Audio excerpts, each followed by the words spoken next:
एक फैशन सा बन गया है। भारत की सनातन संस्कृति को गाली देने की,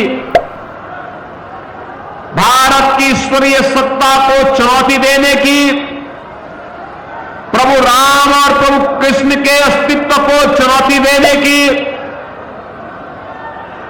और इसके बारे में तो मैं केवल यही कहूंगा कि विनाश काले विपरीत बुद्धि। जब किसी की बुद्धि विपरीत होती है तो प्रभु सत्ता को चुनौती देता है, सनातन धर्म को गाली देता है और आपकी आस्था के साथ खिलवाड़ करता है। इन्हें नहीं मालूम ये हिंदुस्तान है, यहां की ऋषि परंपरा केवल यज्ञ हवन तक ही अपने आप को सीमित नहीं करती थी, केवल अपना व्यक्तिगत आध्यात्मिक साधना तक ही सीमित नहीं रहती थी। शांति काल है तो शास्त्र का चिंतन करता रहा है, और विपत्ति काल रहा है तो शस्त्र का संधान भी करता रहा है। शस्त्र और शास्त्र की भूमिका बेहतरीन समन्वय है हमारा नैमिषारण्य, जहां के ऋषियों की अस्थियों ने भी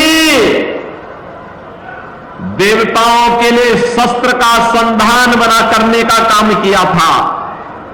तो बहनों और भाइयों, ये सनातन विरोधी, ये प्रभु राम और प्रभु श्री कृष्ण की सत्ता को चुनौती देने वाले कहां ठहर पाएंगे?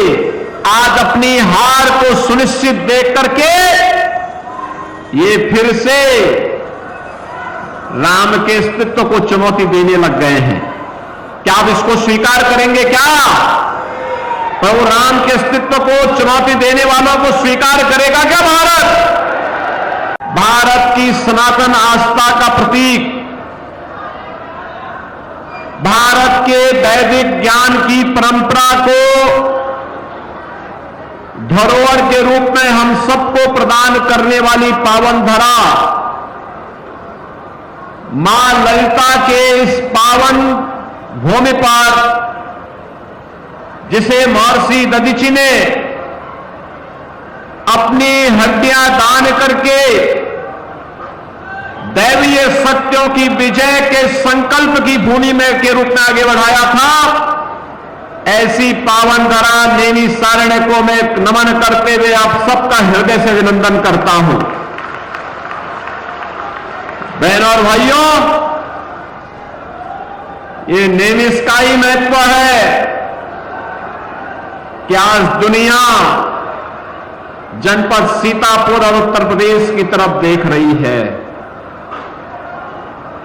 जब भी कोई रामद्रोही राम के अस्तित्व को नकारने का प्रयास करता है तो नैमिष सामने आ खड़ा होता अपने प्रमाणों के साथ कि मेरे पास शास्त्रीय प्रमाण है, मैं तुम्हें प्रमाण देता हूं। तुम्हारी दूषित बुद्धि राम के अस्तित्व को, कृष्ण के अस्तित्व को नकारेगी, लेकिन मेरे प्रमाण अकाट्य हैं, इसको कोई नकार नहीं सकता है। यह साहस केवल नैमिषारण्य की धरती कह सकती है।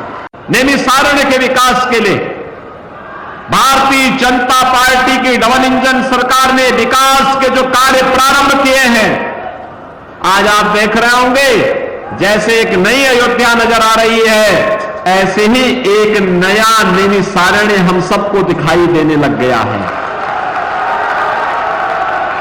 और अभी तो ये शुरुआत भर रही है।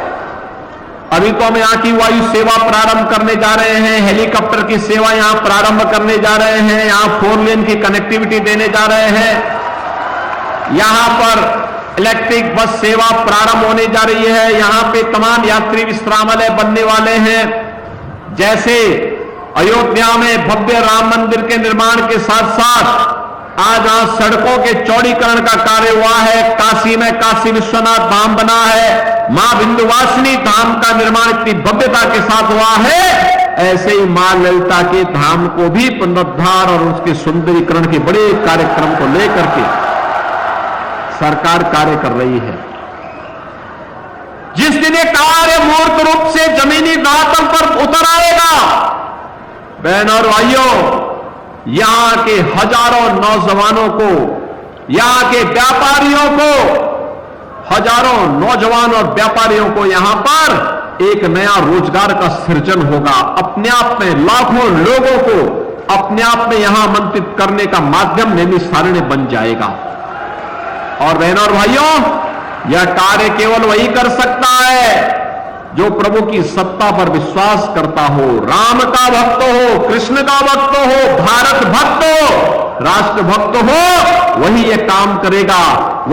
ये काम वो नहीं कर सकते जो प्रभु सत्ता को चुनौती देते हो, राम को नकारते हो, कृष्ण को नकारते हो, राष्ट्र नायकों का अपमान करते हो, साधु संतों के प्रति अपमानजनक टिप्पणी करते हो, राम भक्तों पर गोली चलाते हो और आतंकवादियों के मुकदमे को जो वापस लेते हो, वे लोग ये काम नहीं कर सकते। ये काम तो केवल राम भक्त ही कर सकते हैं और वह काम केवल भारतीय जनता पार्टी ही कर सकती है।